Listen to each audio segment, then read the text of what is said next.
साथियों, स्वागत है आपका मेरे YouTube चैनल पे। साथियों, आज अपन इस वीडियो के अंतर्गत बात करने वाले हैं कि आरजीएचएस के अंतर्गत जो पेंशनर है वो ओपीडी लिमिट कैसे बढ़ा सकते हैं। साथियों, होता क्या है, राजस्थान सरकार के अंतर्गत जो आरजीएचएस है, राजस्थान गवर्नमेंट हेल्थ स्कीम है, उसके अंतर्गत जो पेंशनर हैं, पेंशनर को केवल 1 वर्ष के अंतर्गत 50,000 रुपए की ओपीडी लिमिट मिलती है। इसका मतलब क्या है कि 50,000 रुपए का इलाज ओपीडी के अंतर्गत एक पेंशनर करा सकता है। कई बार साथियों देखा गया है, कई बार क्या होता है कि जैसे एक पेंशनर है, उसके बेचारे को 50,000 रुपए की लिमिट मिली, परंतु उसके ज्यादा दवाइयां चल रही थी, इस वजह से उसकी 50,000 रुपए की लिमिट खत्म हो गई और उसको और लिमिट की आवश्यकता पड़ी। तो वो लिमिट कैसे बढ़ा सकता है, इसी को लेकर ये वीडियो है। वीडियो शुरू से लेके अंत तक पूरा देखना, बिल्कुल भी स्किप मत करना कि इस वीडियो के अंतर्गत आपको काफी महत्वपूर्ण जानकारी मिलने वाली है। चलो साथियों, आपका ज्यादा समय नहीं लेते हुए अपन स्टार्ट करते हैं आज का ये वीडियो।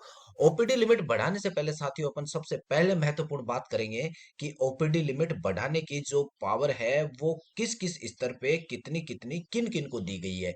तो साथियों, आपको स्क्रीन दिखाई दे रही होगी। स्क्रीन पे जो गवर्नमेंट ऑफ राजस्थान का जो फाइनेंस डिपार्टमेंट है, उसका नियम अनुभाग है, उसके द्वारा 7 अक्टूबर 2022 को एक नोटिफिकेशन जारी किया गया, एक आदेश जारी किया गया और उसके अंतर्गत बताया गया कि पीडीआरजीएचएस मतलब प्रोजेक्ट डायरेक्टर आरजीएचएस को 2 लाख तक की पावर लिमिट बढ़ाने की दी गई है। साथियों, बहुत इंपॉर्टेंट चीज है। कई बार क्या होता है, जैसे अपन को पता ही नहीं होता है, अपनी जो ओपीडी इनहेंसमेंट जो रिक्वेस्ट फॉर्म है वो अपना ऑनलाइन अपन प्रोसेस तो कर देते हैं, परंतु अपन को पता नहीं होता कि कहाँ पे वो अपना पेंडिंग पड़ा है। इससे पेंशनर काफी परेशान होता है। तो यहाँ पे मैं आपके सामने ये चीज क्लियर कर रहा हूँ कि प्रोजेक्ट डायरेक्टर आरजीएचएस के अंतर्गत अब ₹2 मतलब 2 लाख तक की जो आपका रिक्वेस्ट फॉर्म है वो पीडीआरजीएचएस के यहाँ जाता है। अगर आपकी लिमिट किसी प्रकार से नहीं बढ़ पा रही है तो आप पीडीआरजीएचएस के यहाँ संपर्क कर सकते हैं।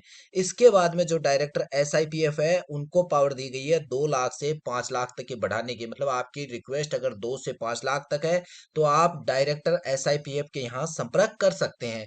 इसके बाद में अगर आपको रिक्वेस्ट है वो 5 से 10 लाख की है तो आप administrative department, finance, insurance department के यहाँ संपर्क कर सकते हैं। अगर आपकी रिक्वेस्ट अबोव 10 लाख है, अबोव 10 लाख है, तो आप फाइनेंस बजट डिपार्टमेंट के यहाँ संपर्क कर सकते हैं। तो साथियों, ये बहुत इंपॉर्टेंट जानकारी है आपके लिए कि आपकी जो रिक्वेस्ट फॉर्म है वो आपके ऑनलाइन अप्लाई करने के बाद कौन सी अथॉरिटी पे जाती है। चलो साथियों, आप ऑनलाइन कैसे अप्लाई कर सकते हैं इसके बारे में देखते हैं। सबसे पहले आपको क्या करना होता है कि जब गूगल पे जाएंगे तो वहां पे यूआरएल डालते हैं एसएसओ का, sso.rajasthan.gov.in।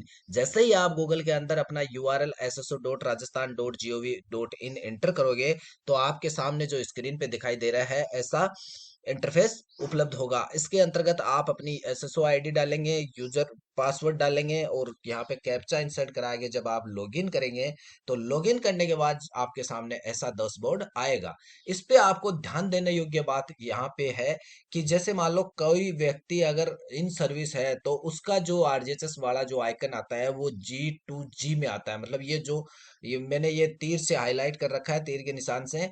इसमें आपको दिख रहा होगा कि यहाँ पे 2 प्रकार के आइकन आ रहे हैं। मैंने सेकंड वाला हाईलाइट किया है क्योंकि ये पेंशनर का जो आरजीएसएस का आइकन है वो इसके अंतर्गत आता है, G2C वाले के अंदर, मतलब गवर्नमेंट टू सिटीजन वाले के अंतर्गत। और जो इन सर्विस जो व्यक्ति होता है उसका आता है गवर्नमेंट टू गवर्नमेंट वाले में। यहाँ पे आपको बहुत इंपॉर्टेंट ध्यान देना है, क्योंकि कई व्यक्ति बहुत परेशान होते हैं, वो गवर्नमेंट टू गवर्नमेंट वाले में रजिस्ट्रेशन कर देते हैं। ऐसा नहीं है, पेंशनरों के लिए जो व्यवस्था दी गई है आरजीएचएस की, वो गवर्नमेंट टू सिटीजन के अंतर्गत दी गई है। तो यहाँ पे आप जैसे ही गवर्नमेंट टू सिटीजन वाला ये नीचे वाला आइकन है, इस पे आप क्लिक करोगे तो आपके सामने ये सदस्य बोर्ड आएगा। उसके बाद में आप आरजीएचएस आइकन पे क्लिक करना है। क्लिक करने के बाद आप देखेंगे कि आपके सामने ऐसा डैशबोर्ड उपलब्ध होगा। इसमें आपके ओपीडी फंड इनहेंसमेंट वाले आइकन पे आप क्लिक करेंगे तो आपके सामने एक ऐसा फोरम खुल के आएगा। इस फोरम के अंतर्गत आपको अपनी कुछ डिटेल्स फिल करनी है। 3 डॉक्यूमेंट आपको इसके साथ लगाने हैं। वो डॉक्यूमेंट कौन से हैं इसके आगे अपन बात कर रहे हैं। तो साथियों, जब आपके सामने ऐसी स्क्रीन ओपन होगी तो सबसे पहले अपन बात करते हैं इसके अंतर्गत क्या है। आपके यहाँ एक फॉर्म आपको अपलोड करना होता है। इस फॉर्म में आपको जो पेंशनर है, सबसे प्रथम भाग है उसमें उसकी डिटेल भरनी होती है, पेंशनर के साइन होते हैं। उसके बाद में जो दूसरा भाग है वो चिकित्सक के द्वारा भरा जाता है, उसकी सील होती है, सील विथ आरएमसी नंबर होती है। उसके अंतर्गत उसका नाम होता है, उसकी स्पेशलिटी होती है। ये सब करा के आपको इस फॉर्म को भी अपने पास रख लेना है, क्योंकि आपको जब अप्लाई करेंगे तो उस समय इस फॉर्म की आवश्यकता होती है। उसके बाद में आपको जो मैंने स्क्रीन दिखाई थी उसका ऊपर वाला पार्ट मैं आपको दिखा रहा हूँ, नीचे वाला अगली स्क्रीन में आपको दिखाएंगे। इसके अंतर्गत क्या होता है, जैसे ओपीडी कार्ड लिमिट आपकी जो करंट फाइनेंशियल ईयर की है वो यहाँ पे आपको दिखाएगा। डिजीज जो सेकंड वाला कॉलम है, इसमें आपकी डिजीज से संबंधित जानकारी आपको फिलअप करनी है। लिमिट रिक्वेस्ट, आप कितने रुपए की रिक्वेस्ट कर रहे हैं वो यहाँ पे फिल करनी है। उसके बाद में आपको बेनिफिशियरी का mobile number, doctor name, doctor speciality, beneficiary की email ID, doctor registration number, hospital clinic name. साथियों यहाँ पे एक चीज आपको दिखाई दे रही होगी कि यहाँ पे सारे फील्ड मैंडेटरी हैं, आपको ये सारे फील्ड भरने होंगे। उसके बाद में जो ये डाउनलोड रिक्वेस्ट फॉर्म आ रहा है, ये मैंने आपको इससे पहले वाले जो स्क्रीन पे फॉर्म दिखाया है वो फॉर्म यहाँ से आप डाउनलोड कर सकते हैं।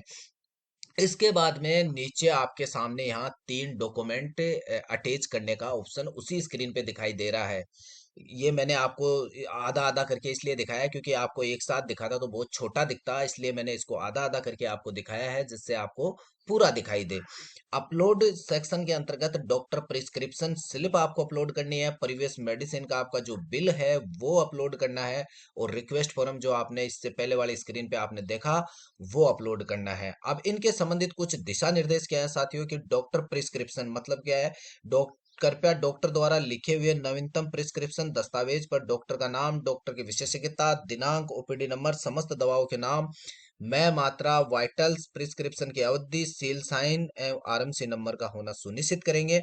इसके बाद में क्या होगा, परिवेश जो मेडिसिन इनवॉइस है उसके अंतर्गत आप कृपया पिछले 1 माह में ली गई समस्त दवाइयों के बिलों की प्रति संलग्न करें, जिससे अनुरोध की गई राशि का सत्यापन किया जा सके।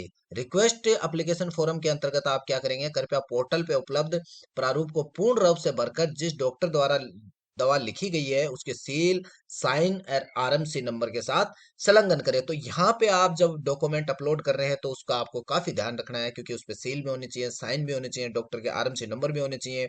जो परिवेश बिल है वो भी आपको सत्यापन के साथ करा के उस पे अपलोड करना है, जिससे आपकी जो पिछली दवाइयाँ ली गई है उनके हिसाब से आपकी लिमिट का मतलब पता लगाया जा सकता है कि आपको कितनी लिमिट की जरूरत है। इसके बाद में अप्लाई करने के बाद आपको नीचे यहाँ पे ये दिखाई दे रहा होगा, यहाँ पे आपकी रिक्वेस्ट दिखाई देगी, जैसे अप्रूव होगी आपकी यहाँ पे स्टेटस उसका दिखाई देगा। तो साथियों ये थी मेरी छोटी सी जानकारी कि आरजीएसएस के अंतर्गत जो पेंशनर है वो ओपीडी लिमिट कैसे बढ़ा सकते हैं। मेरी जानकारी कैसे लगी इसके लिए मुझे आप कमेंट के माध्यम से बताना।